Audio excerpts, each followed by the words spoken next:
नमस्कार, आप देख रहे हैं वॉइस ऑफ कोटपुतली। विधानसभा का बजट सत्र जारी है। ऐसे में विधायक अपने विधानसभा क्षेत्र से जुड़े मुद्दों को सरकार के सामने रख रहे हैं। शुक्रवार को बहरोड विधायक डॉक्टर जसवंत सिंह यादव ने बहरोड की खापरिया गांव में बांध निर्माण घोषणा पर सरकार से जवाब मांगा, तो वहीं मुंडावर विधायक ललित यादव ने प्रदेश के कई गांवों में शमशान भूमि के नियमानुसार आवंटन न होने जैसा गंभीर मुद्दा सदन में उठाया। खापरिया गांव के अंदर खोरी और पंचायत समिति बहरोड के अंदर चारों तरफ से एक पहाड़ों से घिरी हुई जगह है, जहां उस इलाके में पानी की बहुत ही बड़ी समस्या है चारों तरफ से।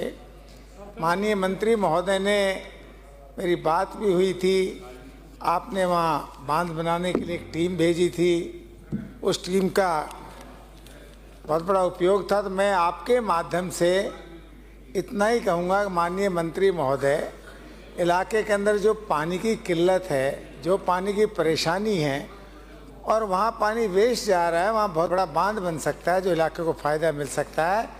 इसलिए मेरा तो यही आग्रह है कि आप खापरिया खोरी के अंदर बांध बनवाने का कष्ट करें, क्योंकि आपने टीम भी भेज दी थी। फिर उसके बाद में आपके वो एन जेईएन जो भी है, उन्होंने एनीकट का सुधार कर दिया। उससे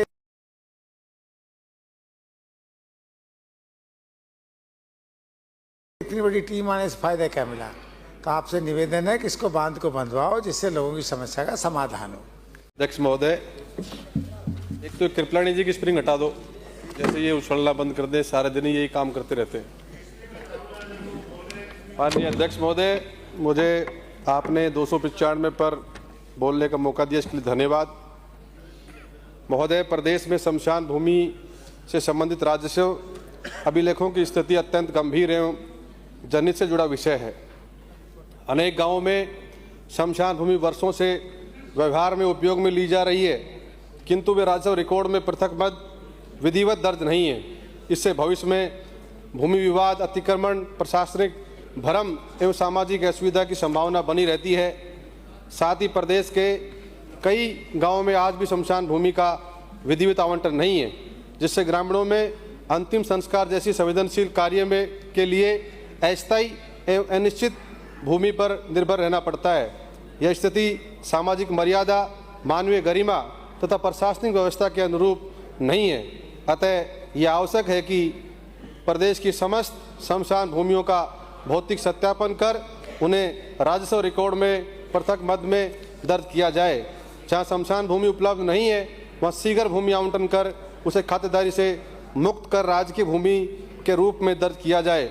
साथ ही सीमांकन, नामांकन एवं रिकॉर्ड दुरुस्तीकरण की प्रक्रिया को समयबद्ध रूप से पूर्ण किया जाए। विशेष रूप से मुंडावर विधानसभा क्षेत्र सहित समस्त प्रदेश में शमशान भूमियों की स्थिति स्पष्ट करने हेतु एक विशेष सर्वे एवं अभियान चलाया जाना आवश्यक है, ताकि सभी शमशान स्थलों को विधिवत राजस्व अभिलेखों में दर्ज कर स्थायी समाधान सुनिश्चित किया जा सके। सरकार द्वारा कैंप लगाकर तुरंत शमशान भूमि को रिकॉर्ड, सभी शमशान भूमि को रिकॉर्ड पर आवंटित किया जाए, ताकि वहाँ राजकीय किसी भी एमएलए, एमपी या किसी राजकीय पैसा लग सके, ताकि उनका जीर्णोद्धार हो सके। मेरा निवेदन है बजट में सरकार इसमें जो है हो गया, जो आपने बजट में सरकार इस पर घोषणा करे, ताकि नेता प्रतिपक्ष टीकाराम जूली ने मीडिया से रूबरू होते हुए भजनलाल सरकार पर जमकर निशाना साधा।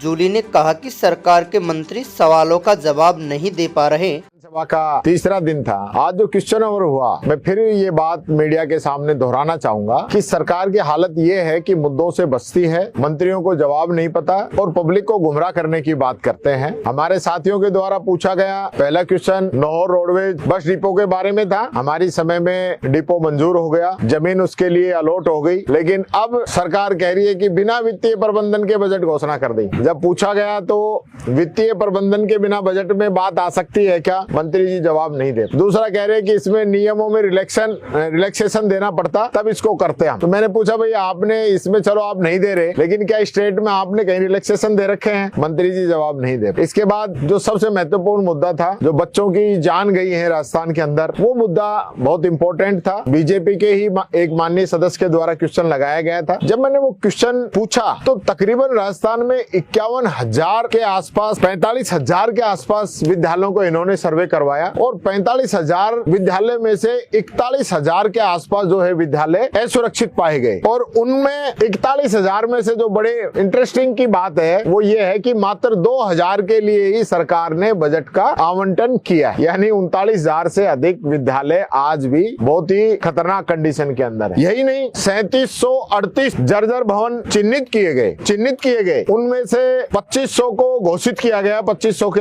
आसपास, और 1250 के आसपास अभी तक चिन्हित करने के बाद में भी ये जर्जर घोषित नहीं कर पाए, जबकि उसमें कोई बजट नहीं लगता। ये स्थिति सरकार की है। और उसमें भी जो जर्जर भवन इन्होंने चिन्हित किए हैं 3768, उन भवनों के लिए एक भी रुपए अभी तक स्वीकृत नहीं हुआ है। उसके लिए भी उनमें से कुछ स्कूलों के लिए भी भारत सरकार का इंतजार किया जा रहा है, उनके मुंह की तरफ देख रहे हैं कि वो कुछ पैसे दे दें। तो डबल इंजन की सरकार है, पूरा सेशन निकल गया, स्कूलों को बंद करने में लगे हुए हैं, बच्चों की डेथ हो रही है, लेकिन पैसे स्वीकृत ये लोग नहीं कर पा रहे। ये इस सरकार की हकीकत है। मैं पूछना चाहता हूँ इस सरकार से, कब तक आप ये 41,000 जो स्कूल जो चिन्हित हुए हैं, जिनकी बिल्डिंगें खराब हैं, उनमें आप कब तक बजट देंगे? ये बात मैं पूछना चाहता हूँ। इसी प्रकार से 5,40,000 कमरे हैं जिनका सर्वे किया गया, उनमें से मात्र 2,36,000 ही सुरक्षित हैं। बाकी 83,783 कमरे स्कूलों के अंदर जर्जर हैं। उसके लिए सरकार ने कोई बजट अभी तक नहीं दिया है। और जिनमें 1,69,000 की मरम्मत होनी है और जो 50,685 है वो पट्टियों वाले हैं कमरे, उनकी भी मरम्मत होनी है, यानी कि 2,19,000 कमरों की मरम्मत होनी है। लेकिन स्थिति जो है बहुत ही भयानक है, ये बात मैं कहना चाहूंगा। दूसरा, एक लखपति दीदी का और फंडा चल रहा है राजस्थान के अंदर। जब मैंने माननीय मंत्री जी से पूछा, क्योंकि एक सोजत का क्वेश्चन लगा था लखपति दीदी के लिए, तो मंत्री जी ने कहा कि हमने 2768 जो है लखपति दीदी बनाई है। मैंने पूछा कि भाई 2768 में बजट कितना दिया है? तो बजट तो कुछ दिया ही नहीं। जो सेल्फ हेल्प ग्रुप पुराने समय से चल रहे हैं, कांग्रेस समय से महिलाओं के जो ग्रुप बने होते हैं गाँव के अंदर, 10-10, 15-15 महिलाओं के ग्रुप बनते हैं सेल्फ हेल्प, और वो मिलके काम करते हैं, उसमें सरकार कुछ अनुदान देती है। तो उसी पैसे को आप कह रहे हो कि हम लखपति बना रहे हैं। भाई लखपति बनाने के लिए 1 लाख रुपए देना पड़ता है ना।